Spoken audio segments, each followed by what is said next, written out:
Hello भाई, नमस्कार। अभी लाइव मार्केट चल रहा है और मैंने सोचा कि चलो आपसे कुछ बातें करते हैं कि मार्केट ट्रैप क्या होता है और फॉल्स ब्रेकआउट क्या होता है। मैंने पहले भी ये बातें कर रखी हैं, पर सोचा कि एक नए तरीके से आपको बताता हूँ कि इसका सॉल्यूशन भी क्या है और ये होता ही क्यों है और आपका कौन सी मिस्टेक पर ध्यान देना है। मार्केट ट्रैप सिंपल, जिसमें आप फंस जाते हैं और आपका प्रॉफिट नहीं हो पाता, लॉस हो जाता है। जैसे कि यहाँ देखिए, हमने यहाँ पे एक रेजिस्टेंस ड्रॉ किया। इसको ड्रॉ करने का रीजन क्या था?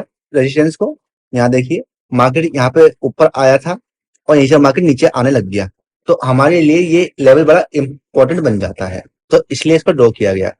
अब मार्केट गैप अप के साथ यहाँ पे ओपन हुआ इसके नीचे, पर मार्केट ने इसको ब्रेक करते हुए इसके ऊपर सस्टेन वाली कैंडल भी तैयार कर दी, जैसे कि यहाँ देखिए। ठीक है। अब यहाँ से देखते हुए कोई भी यही कहेगा कि भाई मार्केट ऊपर जाएगा और अपने नेक्स्ट रेजिस्टेंस पे जाके ठहरेगा। हमने ये तो सीखा है आज तक कि भाई मार्केट जब रेजिस्टेंस ब्रेक करता है तो वो इसके ऊपर वाले लेवल के आसपास जाके थमता है। ऐसे ही अगर मार्केट सपोर्ट ब्रेक करता है तो मार्केट फिर नेक्स्ट सपोर्ट पे जाके रुकता है।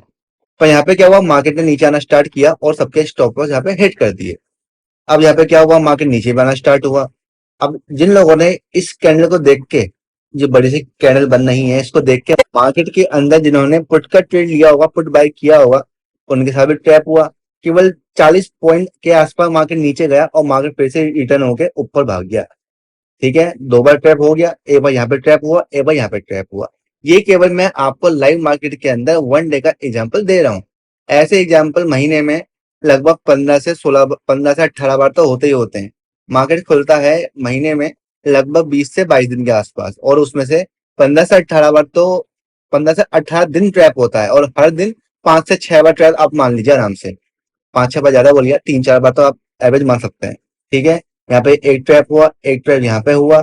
ऐसे ही यहाँ देखिए, मार्केट के अंदर इसने डे हाई ब्रेक किया, थोड़ा बहुत ऊपर गया। अब जो सोचते हैं कि भाई 50 60 पॉइंट या 100 पॉइंट का टारगेट लूंगा, तो उनके लिए ये इनफ नहीं है। मार्केट ऊपर गया पर बाद में नीचे आके सबके ट्रेलिंग स्टॉप पर हिट करवा गया होगा। कहने का सेंस क्या है कि जो हम सोच रहे हैं कि हम चाहते हैं 50 60 पॉइंट या 100 पॉइंट के अंदर ऑप्शन में हमें मिल जाए, तो वो नहीं मिल पा रहे हैं। मार्केट के अंदर ट्रैपिंग इतनी हो रही है। इसका इलाज क्या है, मिस्टेक्स क्या है, किस चीज को आपको अवॉइड करना चाहिए, सब बताऊंगा। पर मार्केट ट्रैप को आप अच्छे तरह समझ लीजिए। हो सकता है कि मैं ऐसी कुछ बातें आपको बोल दूं जिससे कि आपके कान खुल जाए, दिमाग खुल जाए आपका। ठीक है, बहुत सारी बातें लोग बताते रहते हैं, पर थ्योरी बेस। मैं आपको चाहता हूं कि मैं आपको प्रैक्टिकल वे में बताऊं कि एक्चुअल में आपको करना क्या है। ठीक। अब मार्केट के अंदर पे क्या हुआ, मार्केट नीचे आया, यहीं पे घूमता रहा। अच्छा खासा सबका ट्रेलिंग स्टॉप लॉस कॉल वालों का हिट करवा दिया होगा। अब मार्केट फिर से ये ऊपर आ रहा है, इसके ऊपर। अब कायदे में तो इसको इसके नेक्स्ट लेवल तक यहाँ पे जाना चाहिए, पर पता नहीं अब क्या करेगा।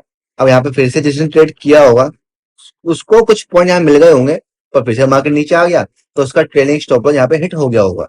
तो ऐसे करके दिन के अंदर 3 4 आपके साथ मार्केट ट्रैप कर देता है। तो इसलिए हम बात करना चाहेंगे इससे बचने का उपाय क्या है और हम कौन सी मिस्टेक्स को अवॉइड कर सकते हैं। वैसे मैंने अपनी ही वीडियो में पहले एक बार बताया था, मैं उसको करेक्ट कर देता हूँ कि भाई आपको अगर मार्केट के अंदर ट्रेडिंग करना है, इंडेक्स में ट्रेडिंग करनी है, चाहे निफ्टी 50 हो चाहे बैंक निफ्टी हो, तो आपको क्या करना चाहिए?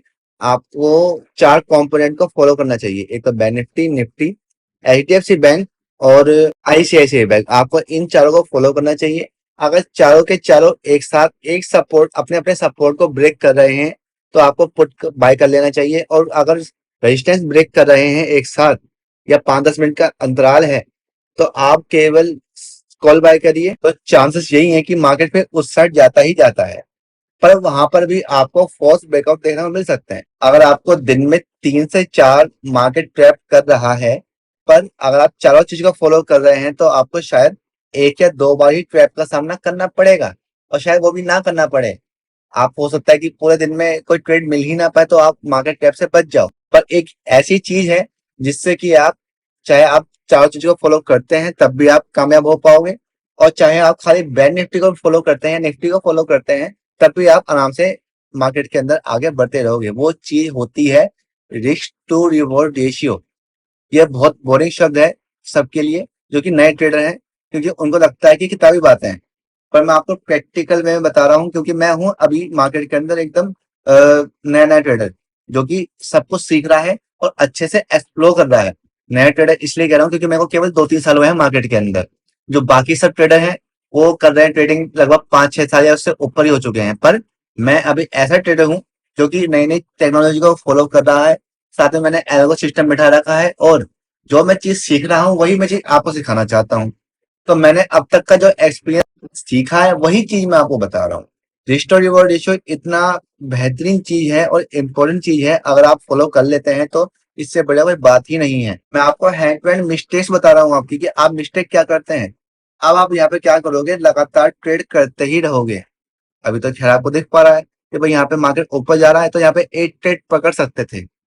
पर मिस्टेक क्या होती है लोगों से कि वो अपने ट्रेड डिसाइड नहीं कर पाते हैं। वो लगातार 5-6 स्टॉपर्स देके भी मार्केट के अंदर ट्रेड करते रहते हैं, जिसको हम ओवर ट्रेडिंग कहते हैं। ओवर ट्रेडिंग आपका घर बर्बाद आराम से कर सकती है। ठीक है, तो ओवर ट्रेडिंग तो आपको करनी नहीं है। आपको एक सेट कर लेना है अपना दिन का नियम कि भाई मैं तो 2 स्टॉपर हिट करवाऊंगा और चुप बैठ जाऊंगा। या फिर 3 स्टॉपर्स। 3 स्टॉपर्स तो मतलब बहुत बेकार चीज होती है। 2 स्टॉपर्स दो और भैया बिल्कुल बंद कर दो। फिर मार्केट कहीं भी जाए, कहीं भी ना जाए। ठीक है, ये आपको नियम सेट कर लेने हैं अपने अकॉर्डिंग। आपके पास अपनी स्ट्रेटजी होगी, आपके पास अपनी साइकोलॉजी है। पर साइकोलॉजी के ऊपर कोई अधिकतर बात करता नहीं है। बात तो करते हैं पर थ्योरी बेस।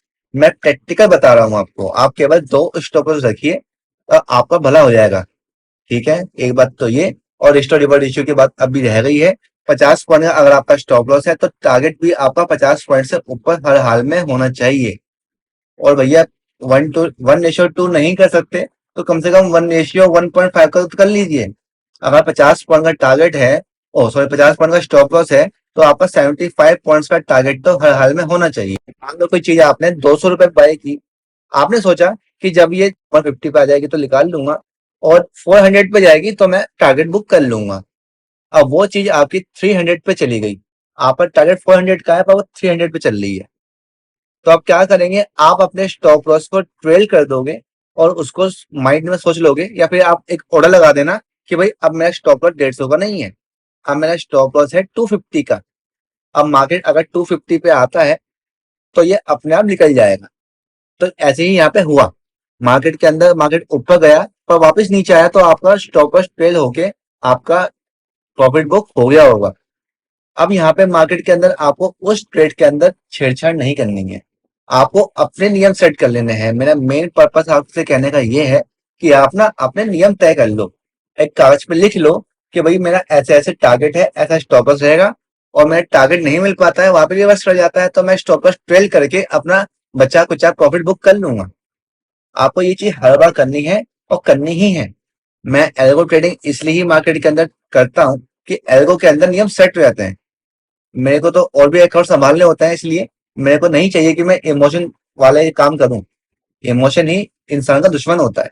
तो इमोशन से बचने के लिए मैंने एल्गो सिस्टम अपना रखा है। और आपसे भी ये कहूंगा कि आप अपने ट्रेडिंग अच्छे से करो, इमोशन को बीच में ना लाओ, सिस्टमेटिक तरीके से काम करो। जब तक आप इंसान के तौर पे काम करोगे तो आपका भला नहीं हो पाएगा।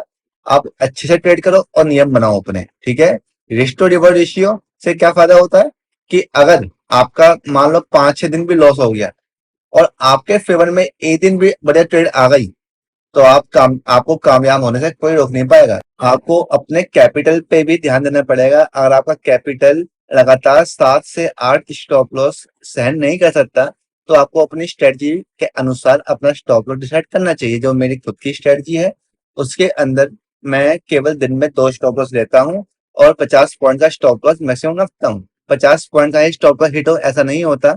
जब मैं स्टॉप लॉस ट्रेडिंग का मेथड जैसे मैंने कहा अपनाता हूँ तो वहां पर मेरा 20 से 30 पॉइंट का स्टॉप लॉस या 40 पॉइंट का स्टॉप लॉस ही हिट होता है।